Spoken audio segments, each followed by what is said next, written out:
Hi guys, this is Connie.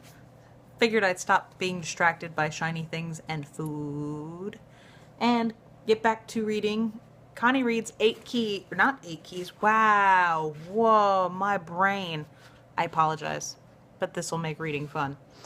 Connie reads Max the Mighty. We are on chapter 10, Maxwell versus the Ants. After resting his eyes for a while, Dip gets back behind the wheel and keeps on driving for hours and hours. Through the windshield, the highway looks like a long dark tunnel with a white line disappearing into the darkness. Like we're flying forward in a funny kind of spaceship, and the stars are fireflies in outer space lighting our way. I ask Dip where we're going exactly. We're heading for the horizon, he says. Never look back. Eyes on the future, Max. That's the way to go. Yeah, right. Except when the future is a prison cell. Worm keeps snoozing, so fast and deep asleep you could set off a cherry bomb and not wake her. I can tell she's dreaming because sometimes her feet will twitch like she's running, and her freckled face looks all squinted up and serious, and she's hanging onto her book so hard it'd take a crowbar to pry it out of her hands. I got a pretty good idea what she's dreaming about. That no-good lying creep she calls you-know-who. Sitting there in the dark, with the sound of the tires taking us farther and farther away, I'm feeling pretty sorry for myself, wishing I'd never met the girl called Worm, because if I didn't know her, I'd probably be hanging out in the down under right this minute, reading my comic books or just lying there thinking about nothing at all. I wouldn't know any of the bad stuff that happened, or if I did, it would just be something I saw in the newspaper or heard about from Grim and Graham. But the truth is, I did rescue her crummy old miner's helmet, and that made her think I was Max the Mighty. And so I did kick down that door and help her get away. So now I'm wanted for assault and kidnapping, and nobody is going to believe me or a strange red-haired girl who lives inside her books. Penny for your thoughts, Dip says. His big magnified eyes are looking at me in the rearview mirror.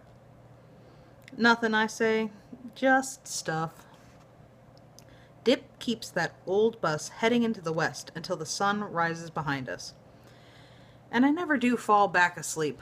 My nerves keep sparking and twitching under my skin, like I drank too much of Grimm's coffee or stuffed myself with chocolate bars. There's a thin kind of light in the sky that reminds me of skim milk, and the clouds look dirty and ragged where the wind is pulling them apart. When all the stars are gone, Dip slaps his hands on the wheels and says, "Anybody feel like breakfast?" Worm pops up like somebody turned her switch on. "I'm hungry," she says, rubbing her stomach. "So hungry I could eat a horse. Or eat a house." Let me read this sentence again. "I'm hungry," she says, rubbing her stomach. "So hungry I could eat a house." "You mean horse," I say. "Ick," she says. "That's a disgusting idea." Then Worms gives me a big gotcha smile that makes me wish I'd never thought about how it would be if I'd minded my own business and thrown her stupid book away. She's the one who should be feeling sorry for herself, and instead she's trying to make me laugh. Dip pulls into a rest area and finds a spot way in the back, where the tall pine trees hide us from the highway. It's green and thick and real overgrown, like we're out in the wilderness somewhere, beyond where the road ends. If I didn't know better, I'd think we were all alone. Dip gets out from behind the wheel real slow, and then he has to stretch and unwind, he says, because his old bones are creaky. "I'm like a rusty door hinge," he says. Nothing a little Tai Chi won't fix." Tai Chi, I say. "Is that what we're having for breakfast?" It turns out Tai Chi is this strange-looking exercise Dip does each morning. Sort of like a slow-motion dance he learned from this Chinese guy. First thing Dip does is face the rising sun and bow at the waist like he's meeting the queen or something. Then he raises up his arms real slow, and he turns in a circle, holding his hands out like he's looking through a camera. Next, he lifts his right leg and kind of dips down and around like he's going to tie himself in a big knot, except he changes his mind and unties himself real slow and goes around the other way.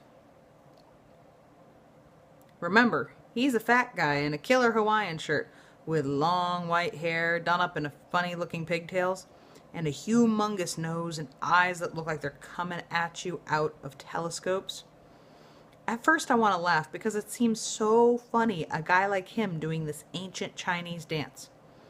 But there's something so cool and quiet about the way he's moving, so smooth and clean, that you have to take him seriously. He's holding out his hands and bringing them slowly around like they're the moon and he's the earth. And you can tell he's relaxed and peaceful inside. You'd never think an old guy like Dip could move so beautiful. Then I look over, and what do you know? There's Worm copying him. She's holding out her hands just like he is, and she's got one foot up, turning slowly around. Her eyes are closed tight, and there's this serious kind of look on her face that could almost be a sad kind of smile.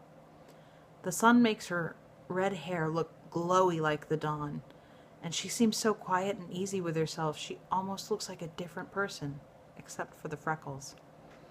After he finishes his Chinese dance, Dip puts together the best breakfast ever. He brings out his little camp stove and sets it on a picnic table and cooks up a whole package of bacon real slow. So slow my stomach is going nuts by the time he stirs in the scrambled eggs.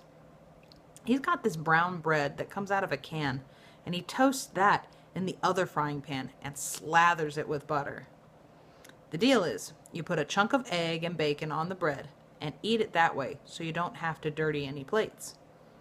You guys know the secret ingredient? Dip asks. Me and Worm were both chomping down so much, all we could do is shake our heads. Fresh air, he says. Fresh air is better than ketchup. Makes your taste buds tingle. When he sees how hungry I am, Dip opens another can of brown bread, and by the time I put that away, my stomach feels as tight as a drum. Tight, but good. I'm feeling so full, I decide to lay down on the grass and just stretch out. Dumbo idea. The hot feeling starts around my ankles, and before I have time to sit up, my butt is on fire. Help! I'm crying. I'm burning up. Help! I'm leaping and thrashing around like a total lunatic, ripping at my clothes. Fire ants, yells Dip. Rachel, you better get in the bus. The reason he wants her to go into the bus is so she won't see me pulling my pants down and dragging my butt across the grass. I must look like the gooniest goon in the world, but I don't care. All I care about is getting rid of those fire ants.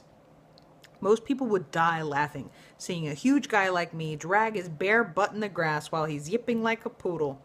But Dip, he never cracks a smile. He takes charge and shows me how to shake out my pants and brush off the fire ants, and then he turns around and pretends to study the trees while I get dressed. It's not until we're all back in the prairie schooner that he lets it out. Then all of a sudden, he's laughing so hard it sounds like a volcano erupting. His glasses fall off, and his nose starts to run, and he can't hardly breathe, and just watching him gets me laughing too.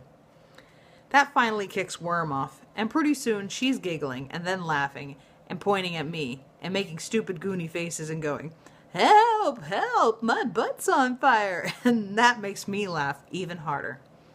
That's when the cops come. That's when the cops come, when we're all laughing like total maniacs. Ruh-roh. That was chapter 10. Tune in next time for another chapter of Connie Reads. Be careful with that and enjoy, please and thank you. Hopefully I won't be as tongue-tied next chapter. Bye.